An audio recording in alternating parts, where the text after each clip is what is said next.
నిన్న మనకి fifth class గురుకులం రిజల్ట్స్ డిక్లేర్ అయిపోయినాయి. ఆ ఫిఫ్త్ క్లాస్ గురుకులం తర్వాత అందులో సెలెక్ట్ కాని వాళ్ళు ఏం చేయాలి, సెలెక్ట్ అయిన స్టూడెంట్స్ ఏం చేయాలి అనేది ఈ వీడియోలో కంప్లీట్గా చూద్దాము. అండ్ అలాగే ఇవి కాకపోతే ఇంకా ఎట్లాంటి బెటర్ ఆపర్చునిటీస్ ఉంటాయి అనేది కూడా డిస్కస్ చేద్దాం. So let's get started. Welcome to our channel Dhanya to guide. ఈరోజు ఫిఫ్త్ క్లాస్ గురుకులానికి సంబంధించి రిజల్ట్స్ చెక్ చేసుకుని వాళ్ళు చెక్ చేసుకోండి. అండ్ అలాగే బ్యాక్లాగ్ వేకెన్సీస్ బీసీ వెల్ఫేర్లో ఉన్నాయి. సో స్పెషల్గా దీంట్లో బీసీ వెల్ఫేర్ స్టూడెంట్స్కి 75% రిజర్వేషన్ ఉంటుంది. మిగిలిన కేటగిరీ వాళ్ళకి 25% రిజర్వేషన్ ఉంటుంది.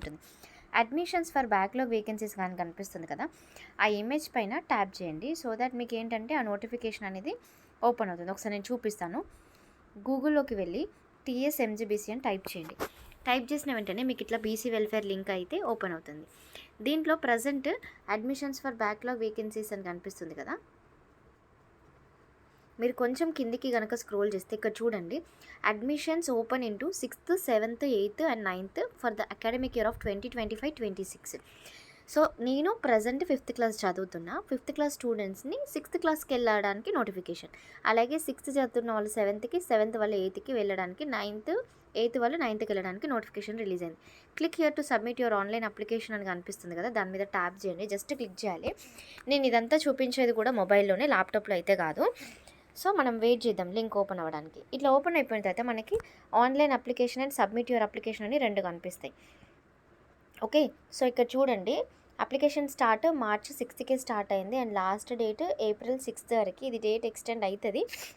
నేను దీనికి సంబంధించిన వీడియోస్ ఆల్రెడీ ఛానల్లో చేసిన. బట్ అప్పుడు మనకేంటంటే ఓకే నేను సెలెక్ట్ అవుతానులే అనే కాన్ఫిడెన్స్ ఉంటుంది. ఇప్పుడు సెలెక్ట్ కాని వాళ్ళకి మేబీ యూజ్ అవుతుంది, నో ప్రాబ్లం. మీరు ఫస్ట్ అప్లికేషన్ ఫీని పే చేయాలి. అప్లికేషన్ ఫీ పే చేసినాక మీరు ఇక్కడ ఏ క్లాస్కి అప్లికేషన్ చేస్తున్నారు, మీ సర్నేమ్ ఏంటి, మీ నేమ్ ఏంటి, మీ జెండర్, మీ ఫ్యామిలీ ఇన్కమ్ ఏంటి. ఒకవేళ మీరు గ్రామీణ ప్రాంతాలలో విలేజెస్లలో ఉంటే 1.5 lakhs లోపు మీ ఇన్కమ్ సర్టిఫికేట్ ఉండాలి. మీది అర్బన్ కనుక అయితే 2 lakhs లోపు అయితే ఉండాలి. మీ నేటివ్ డిస్టిక్ ఏంటి, ఏదైతే ఆ డిస్టిక్ పెట్టండి. మీ అడ్మిషన్, మరి మీరు ప్రీవియస్ ఏ క్లాస్ చదివినారు, అడ్మిషన్ ఏంటి, ఇప్పుడు ప్రజెంట్ ఏ క్లాస్కి అడ్మిషన్ పొందాలనుకుంటున్నారు. ఫర్ సపోజ్ మీరు 5th క్లాస్ అయితే మీరు 6th క్లాస్కి అడ్మిషన్ పొందాలనుకుంటారు. నేను ఆల్రెడీ 7th అయితే నేను 8th క్లాస్కి అడ్మిషన్ కావాలనుకుంటున్నాను. సో బేస్డ్ ఆన్ మీకు ఏ క్లాస్లో మీకు అప్లికేషన్ చేసుకుంటారు అనేది ఎంటర్ చేయండి. మీ కేటగిరీ ఏంటి అండ్ దాంట్లో సబ్ కాస్ట్ ఏంటి, మీ ఆధార్ నెంబరు, మీ contact number, email ID, date of birth enter చేసి మేక్ పేమెంట్ అని క్లిక్ చేయండి. ఈ మేక్ పేమెంట్ చేసిన తర్వాత మీరు మంచి ప్రాపర్ ఇంటర్నెట్ ఉన్న దగ్గరనే చేసుకోండి. ఓకే, అండ్ బ్యాక్కి రావడం అట్లాంటివి ఏవి చేయకండి. అప్పుడు మీకు ఒక పేమెంట్ ఐడి జర్నల్ అవుతుంది. ఆ పేమెంట్ ఐడి జర్నల్ ఒకవేళ మీకు జనరేట్ అయినప్పుడు మీరు దాన్ని స్క్రీన్ షాట్ కానివ్వండి, ఎక్కడైనా రాసుకోవడం కానీ చేయండి. అది మనకు ఫర్దర్గా యూజ్ అవుతుంది. Next pay fee for your application ID అన్న కూడా అదే, మనకు ఒక అప్లికేషన్ ఐడి కూడా జనరేట్ అవుతుంది. ఇక నెక్స్ట్ స్టెప్ ఏంటంటే సబ్మిట్ యువర్ ఆన్లైన్ అప్లికేషన్. ఈ ఆన్లైన్ అప్లికేషన్లో మీ ఫోటో, మీ సిగ్నేచర్ అండ్ మీ ఎడ్యుకేషన్కి సంబంధించిన డీటెయిల్స్ అయితే అడగడం జరుగుతుంది. Present mobile number, date of birth and application ID, ఈ రెండిట్లలో ఏదో ఒకటి ఎంటర్ చేయాలి. ఐదర్ మీరు మొబైల్ నెంబర్ అని ఎంటర్ చేయండి, డేట్ ఆఫ్ బర్త్ అయినా ఎంటర్ చేయండి. ఈ పైన 2 ఫీల్డ్స్ మ్యాండేటరీ. లేదు అంటే ఈ పైన నాకు వద్దు, నా దగ్గర అప్లికేషన్ ఐడి ఉంది అంటే అప్లికేషన్ ఐడి ఎంటర్ చేయండి. ఏదైనా ఒక్కటి ఎంటర్ చేసుకోవచ్చు. Next proceed to fill the online application. Present నా దగ్గర డీటెయిల్స్ లేవు కాబట్టి నాకు అట్లా వస్తుంది. సో ఫర్దర్గా ఏమేమి డీటెయిల్స్ వస్తాయంటే మీకు కంపల్సరీగా మీ స్కూలింగ్ ఎక్కడ చేసారు, మీ ప్రీవియస్ స్కూలింగ్ ఏంటి, మీ నేటివ్ డిస్టిక్. అండ్ గుర్తుపెట్టుకోండి, ఇందులో ఓల్డ్ డిస్టిక్స్ ప్రకారమే వస్తుంది, న్యూ డిస్టిక్స్ ప్రకారం కాదు. అది కూడా గుర్తుపెట్టుకోండి. అండ్ మీరు ఏ స్కూల్కి అప్లికేషన్ చేసుకోవాలనుకుంటున్నారు, మీ లోకల్ డిస్టిక్ ఏంటి, ఇన్కమ్ సర్టిఫికేట్, క్యాస్ట్ సర్టిఫికేట్ అవన్నీ కూడా అప్లోడ్ చేయమని అడుగుతుంది. సో అప్లోడ్ చేయండి. ఆ తర్వాత పాస్పోర్ట్ సైజ్ ఫోటో, సిగ్నేచర్ కూడా అప్లోడ్ చేస్తే సరిపోతుంది. ఒకవేళ నాకు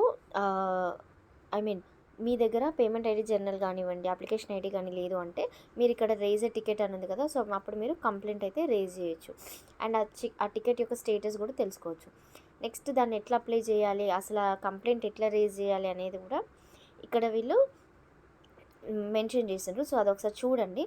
కంప్లైంట్ రేజ్ చేయాలంటే మీ అప్లికేషన్ ఐడి, మీ టైప్ అంటే ఎట్లాంటి ఐడి ఏంటి అనేది కూడా, technical issue, application related issue, దాని గురించి డిస్క్రిప్షన్ అండ్ ఆ స్క్రీన్ షాట్ ఉంటుంది కదా దాన్ని కూడా అప్లోడ్ చేయండి. ఓకే, సో ఇదన్నమాట. నెక్స్ట్ హౌ టు అప్లై దానికి సంబంధించి హెల్ప్ గైడ్ ఒకటి PDF ఉంది. ఆ PDF కూడా నేను ఒక్కసారి చూపిస్తాను చూడండి.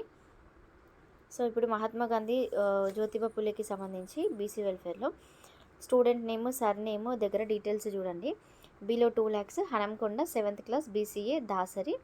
Aadhaar card number, contact number 1 2 3 4 ఉంది ఏంటి అని అనుకోకండి, నార్మల్ ఒక ఎగ్జాంపుల్ కోసము.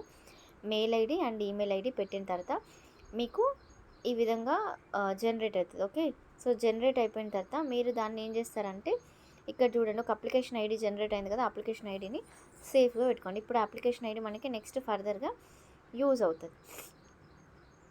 నెక్స్ట్ క్యూఆర్ కోడ్తో చేస్తారా, డెబిట్ కార్డ్ తోటి పేమెంట్ చేస్తారా, ఎట్లా అనేది అది మీ ఇష్టము. పేమెంట్ సక్సెస్ అయిన స్క్రీన్ షాట్ కూడా దగ్గర పెట్టుకోండి. పేమెంట్ ఐడి దగ్గర ఇట్లా వస్తుంది. Payment ID success, application ID, student name, mobile number, transaction ID, reference number కూడా. So next proceed to online application అనేది క్లిక్ చేయండి. క్లిక్ చేసిన తర్వాత మీకు ఇప్పుడు ఫర్దర్గా డీటెయిల్స్ అడుగుతుంది అనమాట. మీరు ఏ డిస్టిక్కి చెందిన వాళ్ళు, మీ సర్నేమ్ ఏంటి, మీ ఎస్ఎస్సిలో మీ నేమ్ ఏదైతే ఉంది, లేకపోతే 10th క్లాస్ 9th క్లాస్ చదివే వాళ్ళు ఇట్లా, లేదు అంటే మీ స్టడీ సర్టిఫికేట్స్లో నేమ్ ఎట్లా రాసిండ్రో అట్లా ఎంటర్ చేయండి. డేట్ ఆఫ్ బర్త్, రిజర్వేషన్ ఏంటి, నెక్స్ట్ ఫాదరా మదర్ నేమ్, గార్డియన్ వాళ్ళ నేమ్స్, అండ్ అలాగే నెక్స్ట్ మీరు ఆర్ఫన్ అయితే ఎస్ అని, లేదు అంటే నో అని, ఫాదర్స్ డేట్ ఆఫ్ డెత్ ఒకవేళ ఆర్ఫన్ అయితే, మదర్స్ డేట్ ఆఫ్ డెత్ ఒకవేళ ఆర్ఫన్ అవుతాయి. నెక్స్ట్ మీ హౌస్ నెంబరు, లొకాలిటీ, మీ డిస్టిక్ ఏంటి, మండల్, విలేజ్, స్టేట్ ఏంటి, పిన్ కోడ్ ఏంటి, అండ్ మీరు 4th క్లాస్ ఎక్కడ చదివినరు, 3rd క్లాస్ ఎక్కడ చదివినరు, ఒకవేళ 5th 7th అప్లై చేసే వాళ్ళైతే మీ previous education details, then photo application చేసేస్తే సబ్మిట్ చేస్తే సరిపోతుంది. దీన్ని మీరు ఇప్పుడు డౌన్లోడ్ చేసుకోవాలి, మీరు ఏమైతే అప్లికేషన్ చేసినారో. సో ఈ రిఫరెన్స్ నెంబర్ ఉంది కదా, ఈ రిఫరెన్స్ నెంబర్ని సేఫ్గా పెట్టుకోండి, మనకి ఫర్దర్గా అయితే యూజ్ అవుతుంది. పీడిఎఫ్లో మీరు ఏమేమి డీటెయిల్స్ ఎంటర్ చేసినారో అవన్నీ కూడా మీకు ఇక్కడ వస్తే చెక్ చేసుకుంటే సరిపోతుంది. ఇదే process repeat for 6th class 7th class and 8th class. ఒక్కటే యూజర్ మాన్యువల్ కానీ అన్నింటికన్నమాట. So 6th to 9th class backlog vacancies ఉంది. ఇప్పుడు నిన్న 5th క్లాస్ గురుకులంలో రిజల్ట్స్ రాని వాళ్ళు కూడా మీరు అప్లికేషన్ చేసుకోవడానికి ఎలిజిబులే. సో అప్లికేషన్ చేసుకోండి, హరీ అప్, టైం లేదు, డేట్ ఎక్స్టెండ్ అవుతుంది కదా అని వెయిట్ చేయకండి, మంచి ఆపర్చునిటీ మిస్ చేసుకోకండి. అండ్ కొంతమంది ఛానల్ కింద కమెంట్స్ చేస్తున్నారు, రిజల్ట్స్ రాలేదు, స్పెషల్ కేటగిరీ రిజల్ట్సే డిక్లేర్ అయినాయి, నార్మల్గా అందరివి రాలేదు అని. రిజల్ట్స్ డిక్లేర్ అయ్యాయి, ఓకే, సో అది ఫస్ట్ థింగ్. అండ్ మీరు అట్లా తెలిసి తెలియకుండా మీరు ఛానల్ కింద కమెంట్ చేస్తే వాళ్ళు కూడా నిజమే అనుకుంటారు. రిజల్ట్స్ ఆల్రెడీ డిక్లేర్ అయినాయి, సో అందుకోసమైన వీడియో చేసిన. అండ్ క్లియర్ కట్గా నేను 2 పీడిఎఫ్లు కూడా చూపించిన, మొన్న రిలీజ్ అయిన పీడిఎఫ్ అండ్ నిన్న రిలీజ్ అయిన పీడిఎఫ్.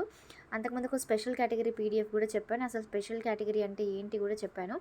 సో ఇట్లాంటి హేట్రెడ్ స్పీచ్ని పెంచేటట్టుగా కింద కమెంట్ చేయకండి, ప్రాపర్గా తెలుసుకున్నాక చేస్తారని అనుకుంటున్నాను. Thank you so much.